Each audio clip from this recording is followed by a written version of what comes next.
সুপ্রিয় শিক্ষার্থীবৃন্দ, আসসালামু আলাইকুম রহমতুল্লাহি ওয়া বারাকাতুহু।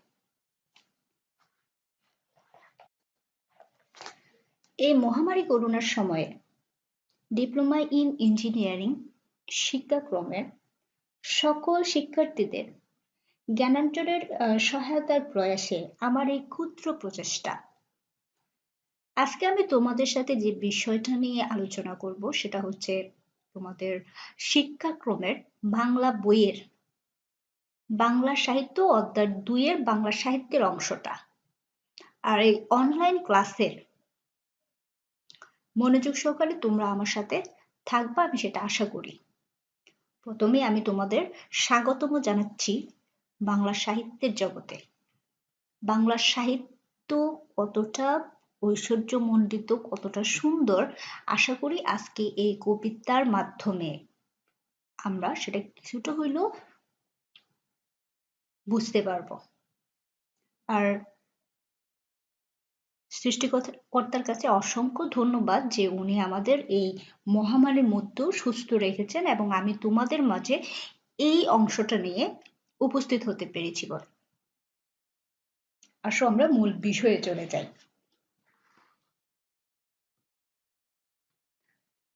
আজকে আমি যে বিষয়টা নিয়ে তোমাদের সাথে আলোচনা করব সেটা হচ্ছে বঙ্গভাষা কবিতা। একটু আগে আমি বললাম যে তোমাদের বাংলা বইয়ের কবিতাংশ অংশের প্রথম কবিতাটা হচ্ছে বঙ্গভাষা। আজকে আমরা এটা নিয়েই তোমাদের সাথে আলোচনা করব। বঙ্গভাষা কবিতাটি যিনি রচনা করেছেন অর্থাৎ কবি হচ্ছেন আমাদের বাংলা সাহিত্যের মহাকবি মাইকেল মধুসূদন দত্ত। তো আমরা সবাই জানি মাইকেল মধুসূদন দত্ত বাংলা সাহিত্যের এক অসাধারণ প্রতিভাধর কবি। তিনি আধুনিক বাংলা কবিতার জনক।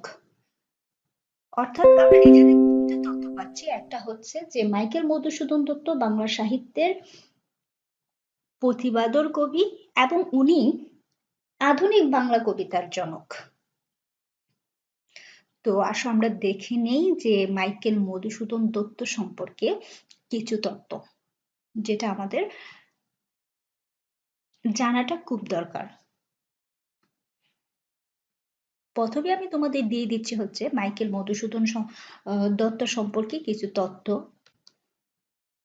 মাইকেল মধুসূদন দত্ত যশোর জেলার কেশবপুর থানাধীন সাগরদাড়ি গ্রামে 25 জানুয়ারি 1824 খ্রিস্টাব্দে জন্মগ্রহণ করেন। ঊনবিংশ শতাব্দীর অন্যতম শ্রেষ্ঠ বাঙালি কবি ও নাট্যকার এবং প্রহসন রচয়িতা। তাকে বাংলা নবজাগরণ সাহিত্যের অন্যতম পুরুধা ব্যক্তিত্ব গণ্য করা হয়। আধুনিক বাংলা সাহিত্যের প্রথম বিদ্রোহী কবি হিসেবেও তিনি পরিচিত।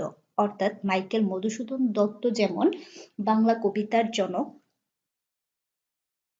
সর্বপ্রথম প্রহসন রচয়িতা, সর্বপ্রথম সনেট রচয়িতা এবং আমরা জানি কবি কাজী নজরুল ইসলামকে বলা হয় বিদ্রোহী কবি, কিন্তু আধুনিক বাংলা সাহিত্যের প্রথম বিদ্রোহী কবি হিসেবে মাইকেল মধুসূদন দত্তের সুপরিচিতি আছে। তো মাইকেল মধুসূদন বাংলা ভাষায় সনেট এবং অমিত্রাক্ষর ছন্দের প্রবর্তক। তার সর্বশ্রেষ্ঠ কীর্তি অমিত্রাক্ষর ছন্দে রামায়ণের উপাখ্যান অবলম্বনে রচিত মেঘনাবধ কাব্য নামক মহাকাব্য।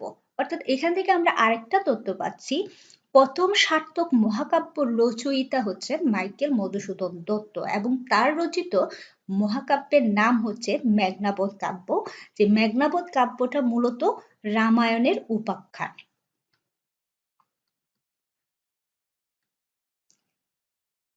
মাইকেল মধুসূদন দত্ত হিন্দু কলেজে যখন অধ্যয়ন করতেন বা হিন্দু কলেজে অধ্যয়নকালে ইংরেজি সাহিত্যের প্রতি সৃষ্টি হয়েছিল তার তীব্র অনুরাগ। স্বভাবতই আমরা যেটা জানি মাইকেল মধুসূদন দত্ত নামটা কিন্তু হিন্দু, অর্থাৎ মাইকেল মধুসূদন দত্তের সর্বপ্রথম ধর্ম ছিল হচ্ছে হিন্দু। পরবর্তী সময়ে তিনি খ্রিস্ট ধর্ম গ্রহণ করেন। খ্রিস্ট ধর্ম গ্রহণ করায় তার নামের আগে মাইকেল নামটি যুক্ত হয়। Madhusudan Dutta Greek, Latin, Hebrew, ফরাসি, জার্মান, ইতালীয় ইত্যাদি ১৩ থেকে ১৪টি ভাষা শিখেছিলেন এবং পাশ্চাত্য চিরায়ত সাহিত্য অধ্যয়ন করেছিলেন। মধুসূদন দত্ত ও মিথ্যাক্ষর ছন্দ প্রবর্তন করে বাংলা কাব্যে বৈপ্লবিক পরিবর্তন সূচিত করেন। তার বিখ্যাত মেঘনাবধ কাব্য বাংলা ভাষায় প্রথম সার্থক মহাকাব্য, যেটা একটু আগে আমি তোমাদের বলছিলাম যে মেঘনাবধ কাব্য হচ্ছে রামায়ণের উপাখ্যান অবলম্বনে তৈরি একটা কাব্য, যেটা বাংলা ভাষায় প্রথম সার্থক মহাকাব্য। উনার আরো রচনাবলীগুলো আমরা দেখি, শর্মিষ্ঠা, পদ্মাবতী ইত্যাদি আধুনিক বাংলা নাটকের প্রথম রচয়িতা তিনি। অর্থাৎ একটু আগে আমরা জেনেছিলাম যে মাইকেল মধুসূদন দত্ত একজন নাট্যকার। তো তার রচিত দুইটা নাটক এখানে দেওয়া আছে, একটা হচ্ছে শর্মিষ্ঠা আর একটা হচ্ছে পদ্মাবতী। তার প্রথম দুটি প্রহসন হলো একেই কি বলে সভ্যতা ও বুড়ো শালিকের গাড়ে রো। তার অন্য কাব্যগ্রন্থ তিলোত্তমা সম্ভব কাব্য, বেজাঙ্গনা ও বীরাঙ্গনা। মাইকেল মধুসূদন দত্তের পুরা জীবনটাই ছিল হচ্ছে উনার বেদনাদায়ক এবং নাটকীয়। 1873 খ্রিস্টাব্দে 19 জুন কলকাতার লেয়ার সার্কুলার রোডে তাকে সমাধিস্থ করা হয়। অর্থাৎ মাইকেল মধুসূদন দত্ত 1873 খ্রিস্টাব্দের 19 জুন মৃত্যুবরণ করেন।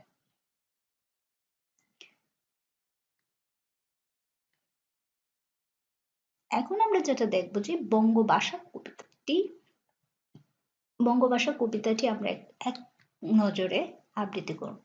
অর্থাৎ এখানে আবৃত্তি এই জন্যই আমরা করবো, বা এখানে আমি কবিতাটা এই জন্যই নিয়ে আসছি যে কবিতা সম্পর্কে জানা, কবিতার অর্থ জানা, উনি এই কবিতার মাধ্যমে কি প্রকাশ করছেন সেটা। আমি আগেই বলি যে বঙ্গভাষা হচ্ছে একটি সনেট, আর সনেট হচ্ছে একটি ভাবের মাধ্যম। অর্থাৎ সনেটের মাধ্যমে একটি মাত্র ভাব প্রকাশ করা যাবে। তো আমরা দেখি বঙ্গভাষা কবিতাটি আগে। হে বঙ্গ, ভাণ্ডারে তব বিবিধ রতন, তা সবে অবোধ আমি অবহেলা করি, পর দন লোভে মত্ত করিনু ভ্রমণ পরদেশে, ভিক্ষাবৃত্তি কুক্ষণে আচরি, কাটাইনু বহুদিন সুখ পরিহরি, অনিদ্রায় অনাহারে সপিকায় মনো মজিনু বিফল তপে অবরণ্যে বরি, কেলিনু শৈবালে ভুলি কমল কানন, স্বপ্নে তব কুললক্ষ্মী কহিদিলা পরে, ওরে বাছা গৃহে তব রতনের রাজি, এ ভিখারি দশা তবে কেন তো রাজি, যা ফিরি অজ্ঞান তুই যারে ফিরি ঘরে, পালিলাম আজ্ঞা সুখে পাইলাম কালে, মাতৃভাষার রূপকন্যী পূর্ণমণি জালে। আমি তোমাদের শুরুতেই বলেছিলাম যে বঙ্গভাষা কবিতাটি মাইকেল মধুসূদন দত্তের প্রথম সনেট। তো সনেট কি জিনিস, এই জিনিসটা আমাদের আগে জানতে হবে যে সনেটটা কি জিনিস। সনেট হচ্ছে ইংরেজি শব্দ, যার বাংলা চতুর্দশপদী। বাংলা অর্থ হচ্ছে চতুর্দশপদী। তো এখানে চতুর্দশপদী, চতুর্দশ বলতে আমরা বুঝি হচ্ছে 14, আর পদী মানে হচ্ছে চরণ, অর্থাৎ 14টা চরণ। বাংলায় যেটাকে চতুর্দশপদী বলা হয়, ইংরেজিতে সেটাকে বলা হয় সনেট। তো সনেটের আরো বৈশিষ্ট্য হচ্ছে সনেট রচনা করতে গেলে তার কয়টা চরণ লাগবে? 14টি চরণ লাগবে। চতুর্দশপদী বা সনেট হলো এক ধরনের কবিতা যার উদ্ভব হয় মধ্যযুগে ইতালিতে। এর বৈশিষ্ট্য হলো যে এই কবিতাগুলো 14টি চরণে সংগঠিত এবং প্রতিটি চরণে সাধারণভাবে মোট 14টি করে অক্ষর থাকবে। অর্থাৎ আমরা এখানে যদি কবিতাটার দিকে একটু খেয়াল রাখি, প্রথম যে চরণটা আছে, প্রথম যে লাইনটা, হে বঙ্গ ভাণ্ডারে তব বিবিধ রতন, অর্থাৎ এখানে হে বঙ্গ ভাণ্ডারে তব বিবিধ রতন, এখানে 14টি অক্ষর আছে একটা লাইনে, একটা চরণে 14টি অক্ষর। এখানে বর্ণ বলা যাবে না কিন্তু অক্ষর, অর্থাৎ একটা চরণে থাকবে হচ্ছে 14টি অক্ষর এবং 14টি লাইন। এখানে 14টি লাইন আছে এবং প্রত্যেকটা লাইনে 14টি করে অক্ষর আছে। এর প্রথম 8 চরণের স্তবককে, অর্থাৎ উপরের যে 8টা লাইন চরণ, এই 8টা চরণকে বলা হয় অষ্টক এবং পরবর্তী 6 চরণের স্তবককে বলা হয় শতক। অষ্টকে মূলত ভাবের প্রবর্তনা হয় এবং শতকে ভাবের পরিণতি হয়, অর্থাৎ প্রবর্তনা এবং পরিণতি, সমস্যা এবং সমাধান দুইটাই থাকবে। সনেটের মধ্যে যেমন প্রথম 8 চরণে থাকবে হচ্ছে সমস্যা এবং পরের 6 চরণে থাকবে হচ্ছে সমাধান, অর্থাৎ একটা পরিণতির দিকে যাবে। তো আমি আগেই বলছি সনেট হচ্ছে একটি মাত্র ভাবের পরিণতি, একটি মাত্র ভাবের বাহন। আশা করি এই জিনিসটা তোমাদের মাথায় থাকবে। এখন আমরা দেখব হচ্ছে যে প্রত্যেকটা লাইনের অর্থ এবং এই অর্থ সহকারে আমরা কবিতাটা বোঝার চেষ্টা করব যে এখানে কবি মূলত তার কি ভাবের বহিঃপ্রকাশ ঘটিয়েছেন। এক একটা লাইন আমরা ভেঙে ভেঙে আবৃত্তি করব অর্থ সহ। প্রথমে দেখো এখানে আছে হচ্ছে হে বঙ্গ। বঙ্গ বলতে এখানে কবি বুঝিয়েছেন বাংলা ভাষাকে, অর্থাৎ হে বঙ্গ, হে বাংলা ভাষা, ভান্ডারে তব বিবিধ রতন। ভান্ডারে তব বিবিধ রতন শব্দটা তব বিবিধ রতন, এখানে মূলত কবি বুঝিয়েছেন বাংলা ভাষায় রচিত সাহিত্য ভান্ডার বৈচিত্র্যময় এবং উৎকর্ষ মণ্ডিত সাহিত্য সম্পদের পরিপূর্ণ আধার, পরিপূর্ণ অর্থাৎ ভান্ডারে রতনে পরিপূর্ণ। কবি এখানে আক্ষেপ করে বলতেছেন যে হে বাংলা ভাষা, তোমার ভান্ডারে এত রতন, তাস হবে, তাস হবে মানে হচ্ছে সেগুলোকে, অবুধ আমি মানে নির্বুধ, আমি কতটা নির্বুধ বাংলা ভাষার ভান্ডারে এত ধনরত্ন, এত সাহিত্য এত সমৃদ্ধ, সেটাকে অবহেলা করে, অবহেলা করে পরধন লোভে মত্ত। পরধন, এখানে পরধন লোভে মত্ত, লোভে মানে হচ্ছে, লোভ তো আমরা সবাই বুঝি, মত্ত, মত্ত মানে হচ্ছে আকৃষ্ট। পরধন বলতে এখানে কবি বুঝিয়েছেন যে পাশ্চাত্য সাহিত্য, পাশ্চাত্য সাহিত্য অর্থাৎ বাংলা সাহিত্য ব্যতীত অন্য যে সকল সাহিত্য আছে সেইগুলোকে এখানে কবি বুঝিয়েছেন পরধন। তো এখানে পুরোটা লাইন যদি আমরা আবৃত্তি করি তাহলে আমরা বুঝতে পারি যে পরধন মানে হচ্ছে পাশ্চাত্য সাহিত্যে বা অন্য সাহিত্যের লোভে মত্ত মানে হচ্ছে আকৃষ্ট হয়ে করিনু ভ্রমণ পরদেশে, করিনু করলাম ভ্রমণ পরদেশে অন্য দেশে। তো অন্য দেশের বিদেশি সাহিত্যের, আমাদের দেশের সাহিত্য বাদে যে সকল, বাংলা সাহিত্য বাদে যে সকল সাহিত্য আছে সেগুলোকে আমরা বলতে পারি যে পাশ্চাত্য সাহিত্য বা বিদেশি সাহিত্য। তো বিদেশি সাহিত্যের প্রতি আকৃষ্ট হয়ে উনি কি করলেন, করিনু ভ্রমণ, অন্য দেশে পরদেশে ভ্রমণ করলেন। ভিক্ষাবৃত্তি কুক্ষণে আছড়ি, এখানে ভিক্ষাবৃত্তি বলতে কবি বুঝিয়েছেন যে বিদেশি সাহিত্যকে পরধন বিবেচনা করায়, তার চর্চাকে, অর্থাৎ বিদেশি পরধন মানে তো বিদেশি সাহিত্য, অন্য ধন, আমার বাংলা সাহিত্যের ধন নয়। তো পরধনে এটা বিদেশি ধনে, ভিক্ষাবৃত্তি মানে হচ্ছে বিদেশি ভাষাটাকে চর্চা করা। কুক্ষণে, কুক্ষণে মানে হচ্ছে অশুভ সময়ে, অশুভ সময়ে আচুরি মানে হচ্ছে অবলম্বন করে, আচুরি মানে হচ্ছে অবলম্বন করে। তো পুরোটার অর্থ কি দাঁড়াচ্ছে,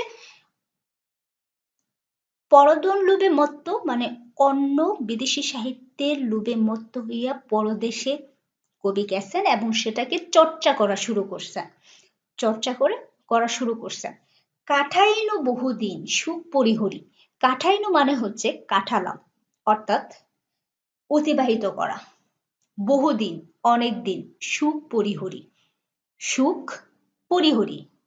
এখানে কাঠাইলাম অনেক দিন, পরিহরি মানে হচ্ছে ত্যাগ করে, সুখ ত্যাগ করে, অর্থাৎ উনি বিদেশি সাহিত্য চর্চা শুরু করলেন সমস্ত সুখটাকে ত্যাগ করে।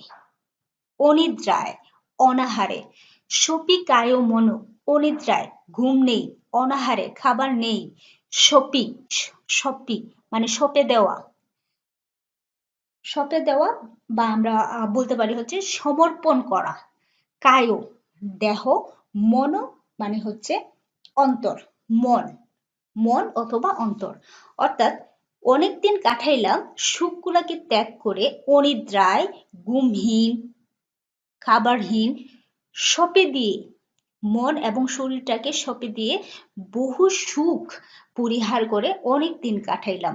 বিদেশি সাহিত্যটাকে চর্চা করা উনি বোঝাচ্ছেন যে সমস্ত সুখ পরিহার করে উনি বিদেশি সাহিত্যটাকে চর্চা করা শুরু করলেন। মজিনু, মজিনু শব্দের অর্থ হচ্ছে যে মগ্ন হলাম, বিভোর হওয়া, বিভোর হওয়া বা মগ্ন হওয়া, বিফল ও তপে, বিফল, বিফল মানে হচ্ছে নিষ্ফল বা ব্যর্থ।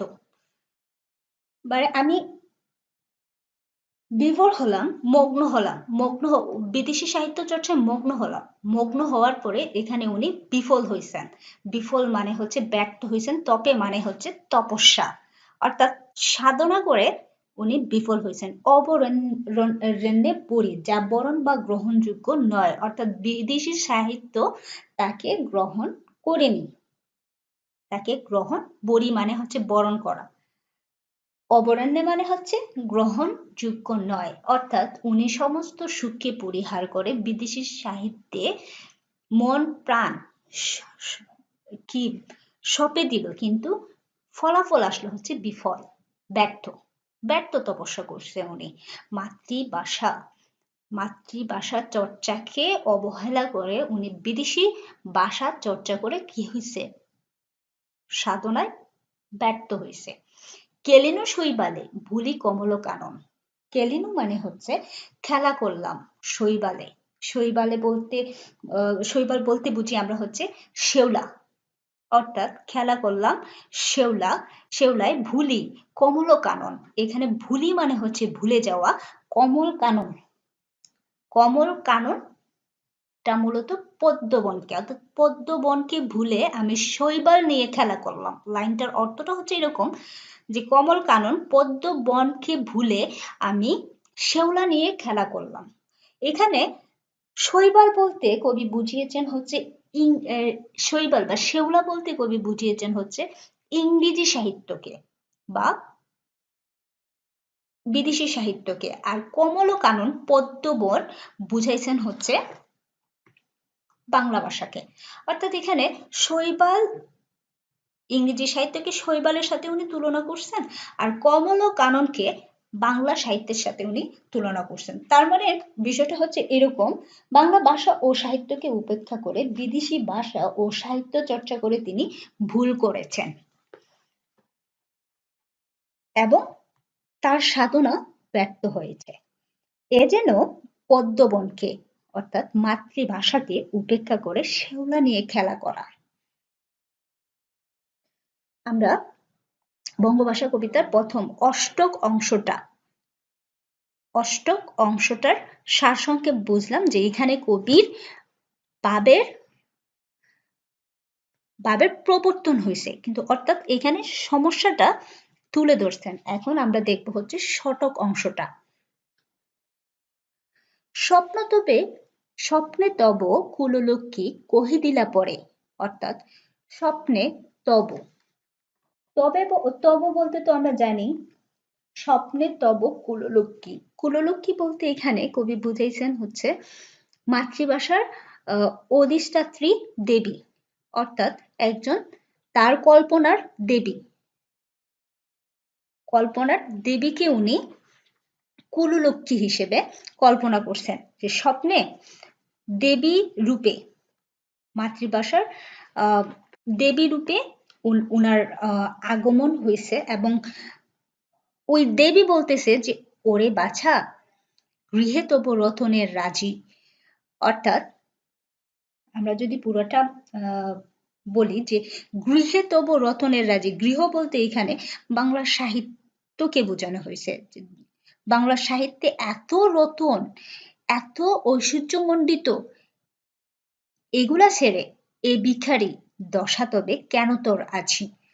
অর্থাৎ কুললক্ষ্মী স্বপ্নে, কুললক্ষ্মী তো আমি আগেই বললাম যে উনার ভূতোদয়টাকে কুললক্ষ্মীর সাথে তুলনা করছেন, দেবীর সাথে তুলনা করছেন, মাতৃভাষার দেবীর সাথে তুলনা করে যে উনার ভিতরের যে মাতৃভাষার প্রতি একটা টান, ওই টান থেকে উনার দেবীকে কল্পনা করছেন যে মাতৃভাষার অধিষ্ঠাত্রী দেবী। উনি বলতেছেন যে মাতৃভাষার বা বাংলা সাহিত্যে এত ধন, এত সম্পদ থাকতেও এ ভিখারি দশা অর্থাৎ ভিক্ষাবৃত্তি বিদেশি সাহিত্য নিয়ে কেন উনি পড়ে আছে। যা ফিরি অজ্ঞান তুই, অর্থাৎ যা ফিরি অজ্ঞান তুই, যারে ফিরি ঘরে। দেবী কবিকে বলতেছেন যে আবার ফিরে যাও, বাংলা সাহিত্যে আবার ফিরে যাও। পালিলাম আজ্ঞা সুখে, অর্থাৎ পালিলাম মানে হচ্ছে, পালিলাম শব্দের অর্থ হচ্ছে পালন করলাম, আজ্ঞা আদেশ সুখে, অর্থাৎ দেবী যে আজ্ঞা করছেন, আদেশ দিছেন, কবি সেটা সুখে পালন করছেন। অর্থাৎ তার মনোমত হইছে যে পালিলাম আজ্ঞা সুখে, পালন করলাম আজ্ঞা আদেশ সুখে, পাইলাম কালে। কালে বলতে এখানে বুঝাইছে হচ্ছে যথাসময়ে, পালিলাম সুখে পাইলাম কালে যথাসময়ে মাতৃভাষা রূপে খনি পুণ্যমণি চালে। এখানে কবি বুঝাইছেন মাতৃভাষা রূপে খনি, অর্থাৎ মাতৃভাষা ও সাহিত্যের ভান্ডার যে খনির মতো অনন্ত ধন সম্পদের আখর।